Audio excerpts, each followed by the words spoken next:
Adiós DF, hola CDMX.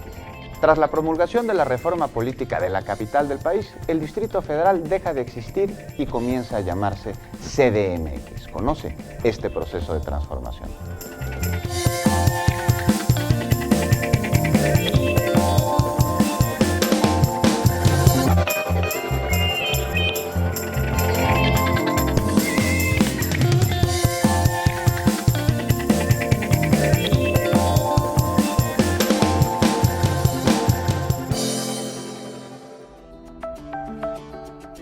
29 ciudadanos notables, encabezados por el licenciado Porfirio Muñoz Ledo, a los que se le suman 21 asesores externos encabezados por el doctor Juan Ramón de la Fuente, ayudan al jefe de gobierno, al doctor Miguel Ángel Mancera Espinosa, a redactar el proyecto de constitución de la Ciudad de México. La Constitución es una norma suprema en general, ¿no? Entonces, yo creo que es bueno, que puede, primero porque ayuda también a reorganizar y a que la ciudadanía tenga más claro cuáles son los derechos, las obligaciones, todo lo que está plasmado en una robusta legislación local, porque hay que decir que esta ciudad, aunque su gobierno local es muy joven, su primera asamblea es de finales de los 80, bueno, creó toda una legislación muy importante. Creo que justamente la Constitución pone orden y resguarda derechos, ¿no? Y no solamente derechos, sino que pone en claro obligaciones y corresponsabilidades, ¿no? Todo el tema de la corresponsabilidad yo creo que es muy importante que se considere que puede ser una de las claves para gobernar mejor, ¿no? Y la transparencia y el combate a la corrupción, porque todos sabemos que en la ciudad los niveles de corrupción son altísimos, los constructores se quejan muchísimo y eso afecta, por supuesto, que a los ciudadanos, ¿no? Hay todo un sistema, ¿no?, anticorrupción en este momento y a la ciudad, por supuesto, que en su constitución se tiene que adecuar a ese sistema del país en su conjunto. ¿Nos vamos a ver beneficiados cómo? Yo creo que en ese proyecto algo que es muy importante es ese capítulo que nosotros hemos denominado el proyecto de ciudad, porque justamente arranca con esto que acaba de señalar, ¿no?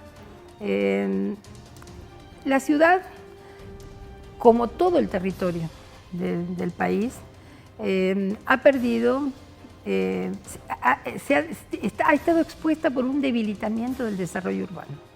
O sea, frente a todos unos intereses inmobiliarios muy fuertes y muy particulares, que por supuesto van exclusivamente por la tasa de ganancia, o por lo menos la privilegian por encima de otros criterios, la ciudad ha visto debilitado todo su sistema de planeación. Entonces, lo que estamos planteando es justamente que haya un único plan general de desarrollo urbano y ordenamiento territorial. Podemos invertir los términos y decir ordenamiento territorial y desarrollo urbano, en realidad que sea un plan urbano ambiental, ¿no? Urbano, rural, ambiental. Esa es la idea, que haya un instrumento de gobierno integrado, ¿no? Y que tenga calidad técnica, porque hoy la verdad que se puede hacer planeación con muchísima más calidad técnica que la que hacíamos hace 20 años, a los que estoy haciendo referencia, ¿no? Porque hoy tenemos una cantidad de información y de tecnologías que podemos utilizar para georreferenciar nuestra información, para tener análisis más profundos. Pero también tenemos una ciudadanía mucho más informada, que sabe realmente cuáles son sus derechos, qué modelo de ciudad quiere, qué proyecto de ciudad quiere. Entonces, hay incluso una propuesta de crear un instituto de planeación y que ojalá se concrete, ¿no? Una vez promulgada la Constitución en el año 2018, la ciudad recibirá por parte de la Federación un apoyo presupuestal por aquello que implica ser la capital del país. Los ingresos, tanto de las participaciones federales como de los servicios, las prestaciones, todo lo que recauda la ciudad, se distribuya con criterios de equidad y no de origen de los recursos. Hay prioridades en la ciudad y las prioridades es que esta es una ciudad con niveles altísimos de pobreza, de exclusión y grandes desigualdades, ¿no? Y en realidad Yo creo que ese es el gran reto de cualquier gobierno democrático, ¿no? Exigir derechos, pero también cumplir con obligaciones. Por supuesto, y crear una ciudad más igualitaria. En una ciudad con estas desigualdades, todos viven mal, aún hasta los que pensamos que viven bien. Y ahí está la base de la inseguridad, ahí está la base de la violencia, ahí está la base, ¿no es cierto?, de no poder construir una ciudad habitable, una ciudad con una convivencia adecuada para todos, ¿no?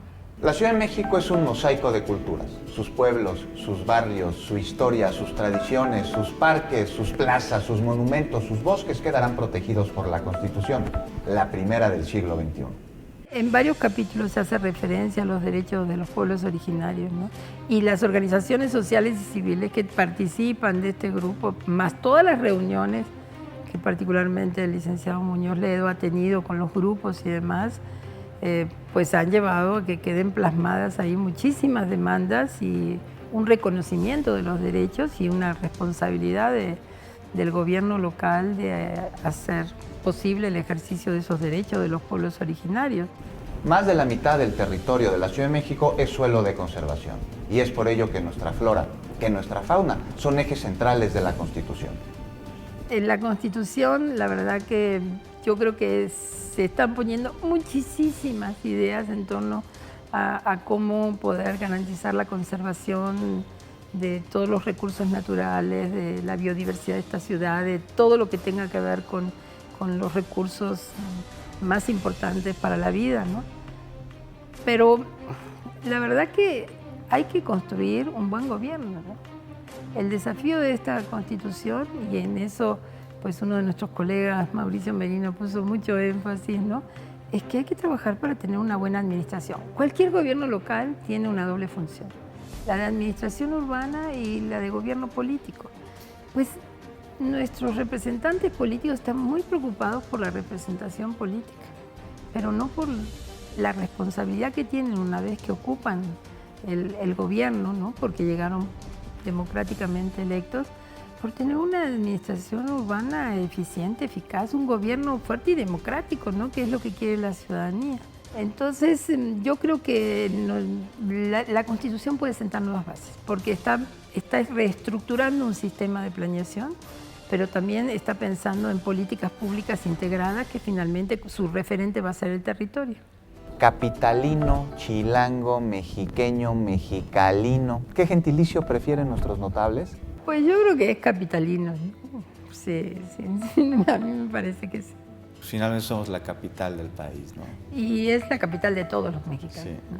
Pero bueno, yo creo que no se me ocurre otra, quizás hay algunas opciones que todavía no vemos o no vislumbramos y sale algo que sea más original o más innovador, pero capitalino me gusta. La Ciudad de México no solo se vive, también se escribe. Hagamos historia, eres parte del proceso. ¿Cuál es tu propuesta?